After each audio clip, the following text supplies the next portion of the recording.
Hello friends, welcome back to my channel. Daily की तरह आज भी हम लोग करंट अफेयर्स के बारे में ही कुछ चर्चा करेंगे। अभी हमारे जितने भी करंट अफेयर्स के क्वेश्चन होते हैं, हमारे यूपी में होने वाले जितने भी कंपटीशन है, जैसे ARO है, RO है, C TET, super TET, TET, लेखपाली के उसके लिए मोस्ट इम्पोर्टेंट क्वेश्चन है। तो चलिए वीडियो को स्टार्ट करते हैं। वीडियो को स्टार्ट करने से पहले अगर आप हमारे चैनल पर न्यू हैं तो चैनल को सब्सक्राइब कर लीजिएगा। वीडियो अगर अच्छी लगे तो उसको लाइक और शेयर कर दीजिएगा। तो चलिए स्टार्ट करते हैं। फर्स्ट क्वेश्चन है हमारे पास। फर्स्ट क्वेश्चन देखिए, किस राज्य ने पीलीभीत टाइगर प्रोटेक्शन फाउंडेशन स्थापित करने की मंजूरी दी है? तो इसका आंसर हमारा आ जाएगा बी, उत्तर प्रदेश। इसका फैक्ट हम लोग जान लेते हैं। उत्तर प्रदेश सरकार ने पीलीभीत बाघ संरक्षण फाउंडेशन का गठन करने का फैसला किया है। मंगलवार 14 जून को यहाँ मुख्यमंत्री योगी आदित्यनाथ की अध्यक्षता में संपन्न हुई मंत्रिपरिषद की बैठक में इस प्रस्तावना को मंजूरी दी गई है। यानी कि हमारे पास अगर कोई क्वेश्चन आ जाता है कि पीलीभीत टाइगर प्रोटेक्शन फाउंडेशन स्थापित करने की मंजूरी कब मिली थी, तो ये 15 जून को यहाँ मुख्यमंत्री योगी आदित्यनाथ की अध्यक्षता में संपन्न हुई थी। ठीक है, और मंत्रिपरिषद की बैठक में इस प्रस्तावना को मंजूरी दी गई थी। सेकंड क्वेश्चन, हमारा नेक्स्ट क्वेश्चन जो है वो है हमारा कि हाल ही में किस राज्य सरकार ने औद्योगिक भूखंडों के उप विभाजन की नई नीति को स्वीकृति प्रदान की है? तो इसका आंसर हमारा डी होगा, उत्तर प्रदेश होगा। इसका फैक्ट है कि 17 जून 2022 को उत्तर प्रदेश में निवेश प्रोत्साहन व नई औद्योगिक इकाइयों के विस्तार के लिए औद्योगिक भूखंडों के उप विभाजन की बहुप्रतीक्षित नई नीति को मंजूरी दे दी गई है। प्राधिकरण के एक अधिकारी ने बताया कि बोर्ड ने ऐसे भूखंडों के उप विभाजन की अनुमति का फैसला किया है जिन पर कम से कम 4 वर्ष से औद्योगिक इकाइयां संचालित हैं और कुछ मामलों में शर्तों के साथ छूट का भी प्रावधान है। ठीक है, ये हमारे क्वेश्चन 2 हो गए। अब क्वेश्चन नंबर आते हैं हम लोग थर्ड। तो क्वेश्चन नंबर थर्ड में देखिए क्या कहा उन्होंने। क्वेश्चन नंबर थर्ड में उन्होंने हमसे पूछा है कि उत्तर प्रदेश अब किस राज्य के बाद हर जिले के लिए गुड गवर्नेंस इंडेक्स लाने की तैयारी में है? तो आंसर इसका आ जाएगा जम्मू कश्मीर, यानी ए आ जाएगा। यूपी में सुशासन की स्थिति अब जिला स्तर पर जानी जा सकेगी। योगी सरकार जिले के हिसाब से GDP तैयार कराने के बाद अब हर जिले के लिए गुड गवर्नेंस इंडेक्स लाने की तैयारी में है। इससे पता चलेगा अलग अलग सेक्टर में किस जिले की क्या स्थिति है, किस जिले ने किस तरह आगे तरक्की की है, यह नाजुक स्थिति में है। यह अभियान शुरू करने वाला यूपी दूसरा राज्य है। इससे पहले जम्मू कश्मीर ने अपने 20 जिलों के लिए सुशासन इंडेक्स तैयार कर लिया है। अब इसमें से हमारे कई क्वेश्चन बन सकते हैं, जैसे कि एक क्वेश्चन बन सकता है, गुड गवर्नेंस इंडेक्स लाने की तैयारी में भारत कौन से नंबर पे है? तो यानी यूपी कौन से नंबर पे है? तो यूपी हमारा दूसरा राज्य बन जाएगा। ठीक है, यह अभियान शुरू करने वाला यूपी दूसरा राज्य बन जाएगा। इससे पहले जम्मू कश्मीर ने अपने 20 जिलों के लिए सुशासन इंडेक्स तैयार किया था।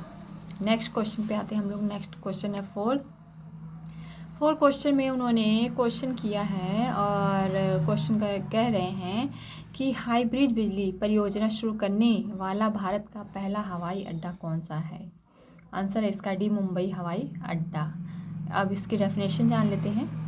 मुंबई में छत्रपति महाराज अंतर्राष्ट्रीय हवाई अड्डे ने वर्टिकल एक्सिस विंड टरबाइन और सोलर PV हाइब्रिज लॉन्च किया है। इसके साथ यह भारत का पहला ऐसा हवाई अड्डा बन जाएगा जिसने अपनी तरह की अनूठी हाइब्रिड बिजली परियोजना शुरू की है। परियोजना विंडस्ट्रीज एनर्जी टेक्नोलॉजीड इंडिया प्राइवेट लिमिटेड के सहयोग से शुरू की जाएगी। अब इसमें ये क्वेश्चन आपका बन सकता है कि यह परियोजना किसके सहयोग से शुरू की जाएगी? तो ये परियोजना हमारी विंडस्ट्रीम एनर्जी टेक्नोलॉजीड इंडिया प्राइवेट लिमिटेड के माध्यम से शुरू की जाएगी। तो ये हमारे 4 क्वेश्चन खत्म हो गए। अब क्वेश्चन नंबर 5 पे हम लोग आते हैं। क्वेश्चन नंबर 5 में देखिए क्या कहा उन्होंने।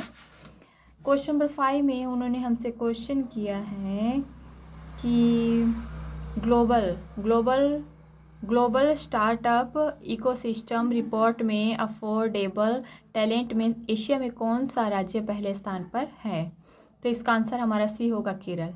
ठीक है, केरल के स्टार्टअप इकोसिस्टम को बढ़ावा देते हुए राज्य को ग्लोबल स्टार्टअप इकोसिस्टम रिपोर्ट में किफ़ायती प्रतिभा में एशिया में पहला स्थान पर रखा गया है। यानी केरल को कौन से स्थान पर रखा गया है? सबसे पहले स्थान पर रखा गया। कहाँ पर? एशिया में। 2020 में प्रकाशित पहले ग्लोबल स्टार्टअप इकोसिस्टम में केरल को एशिया में 5वां और दुनिया में 20वां स्थान मिला था। ठीक है, अगर यही बात हमसे क्वेश्चन कर लेते हैं कि 2020 में ग्लोबल स्टार्टअप इकोसिस्टम में केरल को एशिया में कौन सा स्थान प्राप्त था, तो हम लोग बोलेंगे 5वां स्थान प्राप्त था। और पूरी दुनिया में कौन सा स्थान प्राप्त था? तो 20वां स्थान प्राप्त था इसको।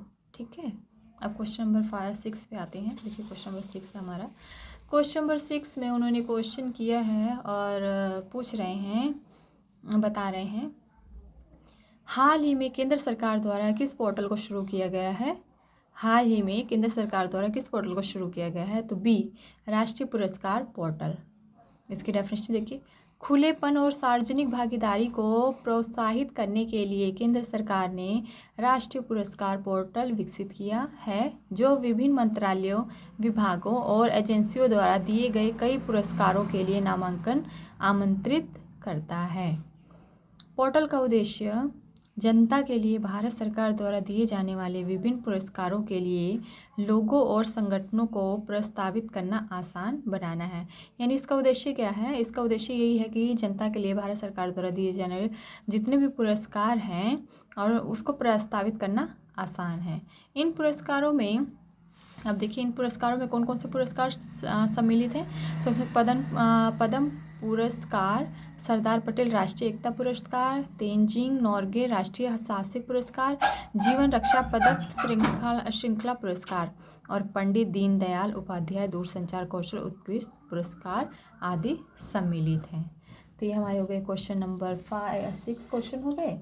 अब क्वेश्चन नंबर 7 पर हम लोग आते हैं। क्वेश्चन नंबर 7 देखिए हमारा कहाँ, क्वेश्चन नंबर 7 में क्या कहा उन्होंने। क्वेश्चन नंबर 7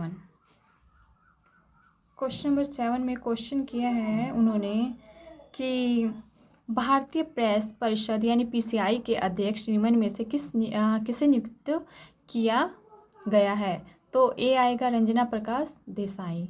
अब इसकी डेफिनेशन देखिए, उच्चतम न्यायालय की पूर्व न्यायाधीश न्यायमूर्ति रंजना प्रकाश देसाई को भारतीय प्रेस परिषद के अध्यक्ष पद के लिए चुना गया है। न्यायमूर्ति रंजना प्रकाश देसाई का जन्म 30 अक्टूबर 1949 को हुआ था।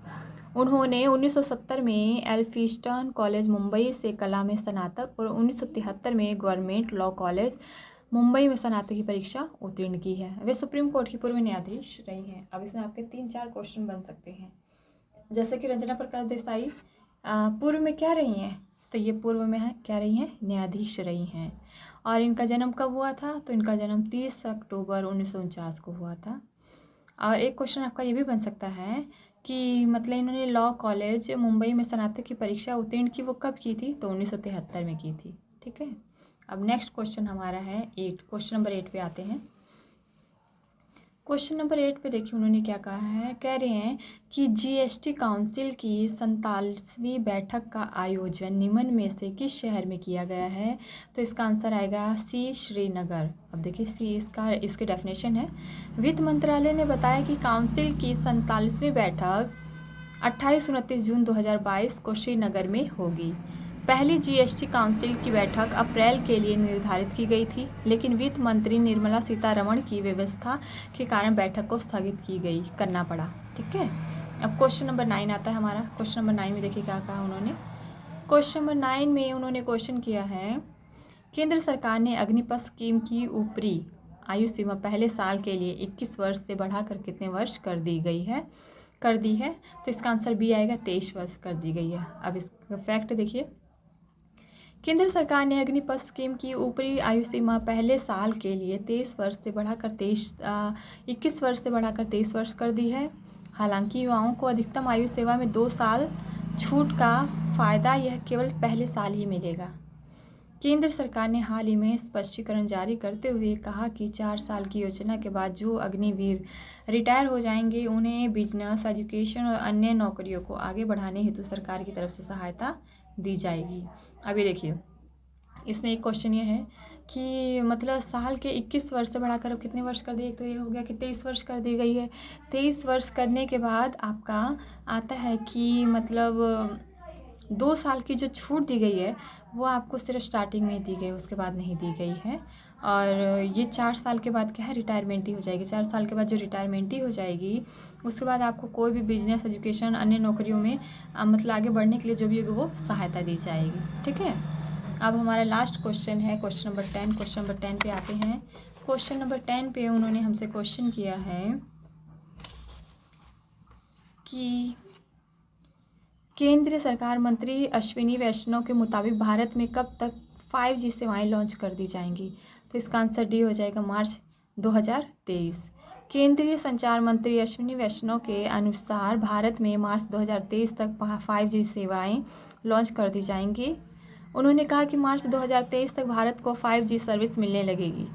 उन्होंने बताया कि 20 साल की वैलिडिटी के साथ कुल 72 गीगाहर्ट्ज़ स्पेक्ट्रम की नीलामी जुलाई के अंत तक पूरी की जाएगी।